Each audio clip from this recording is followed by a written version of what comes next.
Olá, tudo bem com vocês? Vamos continuar nossa leitura do livro? Estamos no capítulo 18. Senhor, fale conosco nessa leitura. Continue trazendo revelações da Tua palavra aos nossos corações. Essa é a minha oração. Amém. Precisamos de estratégias bíblicas ou modelo de servo.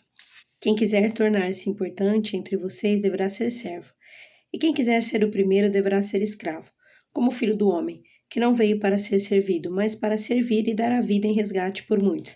Mateus 20, do 26 ao 28, está escrito essas palavras. A palavra servo e suas derivadas ocupam quase 5 páginas na concordância da Bíblia da NVI. Os homens e mulheres que Deus usou para terem grande influência no reino raramente eram pessoas de status e poder. Noé, um fazendeiro, Abraão, um velho com uma esposa estéril, José, o mais novo e desprezado filho de um pastor de ovelhas, Moisés, criado e cercado por poder e esplendor, e sem ser de muito uso para Deus até viver 40 anos como um fugitivo no deserto.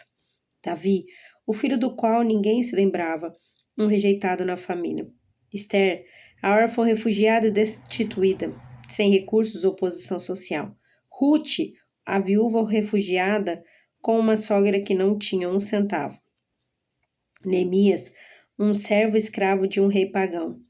Daniel, o jovem exilado sem recursos ou liberdade. Se queremos discipular nossa sociedade, nós precisamos de uma nova revelação de Deus quanto à força do caráter de servo.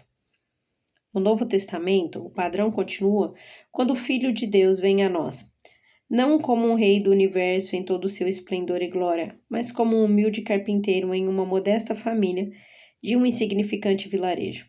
Jesus escolheu homens comuns da classe trabalhadora para serem o alicerce da igreja, e Paulo, o arquiteto da evangelização mundial, que era um homem de muitos recursos, posição e educação, é rebaixado à posição de servo de todos, antes que pudesse ser usado na construção do reino.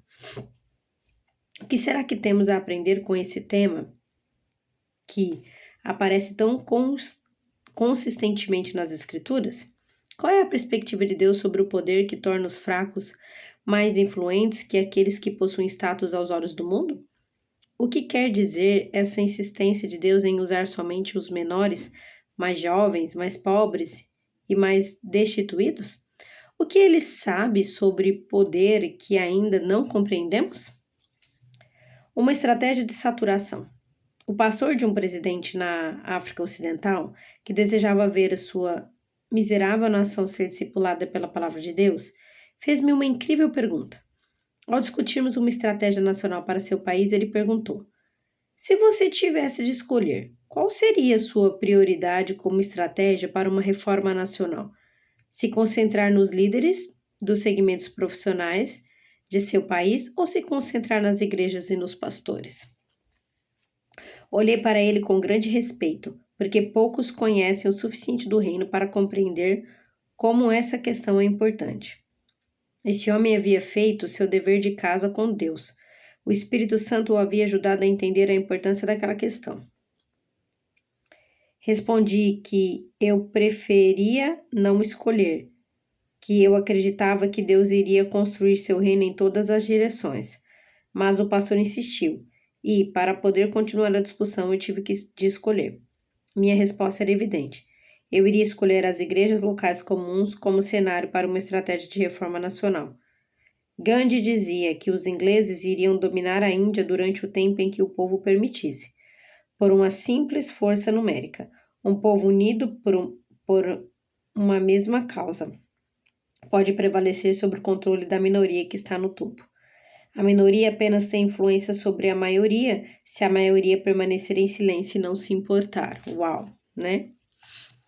No capítulo 1 de Gênesis, Deus dá à raça humana o seu mandato pré-queda para que sejam férteis e multipliquem-se, encham e subjuguem a terra. Esse mandato não foi para um homem somente, Adão, para que ele tivesse autoridade sobre tudo, mas para toda a humanidade saturar a terra com o conhecimento de Deus revelado através de todas as dimensões da vida cotidiana. O reino de Deus tem uma estratégia de saturação.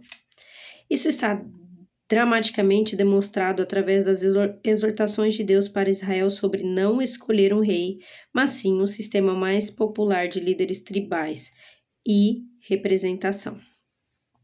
Conforme Israel começa a se fortalecer, tanto política como economicamente, podemos ter a impressão de que Deus tinha se enganado ou acabou mudando sua opinião quanto ao poder.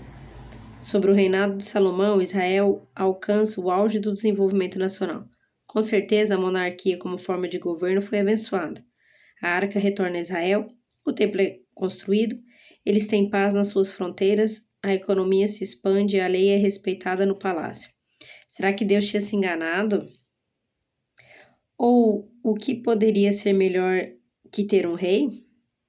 Ou não, perdão. O que poderia ser melhor que ter um rei? A resposta a essa pergunta se encontra apenas um rei adiante, Roboão. Em apenas uma geração, um ovo estragado arruína toda a receita. Roboão se vira contra Deus e destrói 300 anos de desenvolvimento que eles jamais alcançariam novamente. Quando somente os reis conhecem a lei, o povo pode ser levado para qualquer lado. A única proteção de uma nação é um povo saturado com o conhecimento de Deus e comprometido com a responsabilidade. Gandhi entendia o princípio bíblico sobre o poder. Ele pertence ao povo. No final, a qualidade do povo determina a qualidade da nação. Os líderes e as pessoas proeminentes da sociedade podem ser de Deus ou podem ser pagãs, mas o povo determinará a duração e a profundidade de sua influência. Os altos escalões da sociedade podem abrir e fechar portas, podem institucionalizar valores e princípios, fazendo-os permanecer, mas no final das contas é a saturação desses valores no dia a dia que irá determinar a qualidade da cultura. E é sobre isso. Hoje eu vou parar por aqui. Leia a história de Israel. Eu sou apaixonada na história de Israel. Hoje nós terminamos de ler o livro de Ezequiel, né? Que fala lá do exílio da Babilônia. E como Deus falou comigo sobre a história de Israel, né? Como Deus fala comigo. E que ele possa falar com você também, porque o cara falou que é uma grande realidade. É até enfadonho ler algumas coisas, porque meio que fica um ciclo, né? Repetindo a mesma coisa. Vem um rei, destrói tudo, vem outro, levanta, reforma tudo, melhora. Vem outro também que mantém, depois vem outro e destrói tudo. E aí até lá no final, que a gente sabe, né, que o juízo de Deus vem. Enfim, a gente tem muito que aprender com isso. E é um pouquinho do que fala aqui hoje. Deus abençoe a sua vida. Muito obrigada por ficar aqui e até a próxima.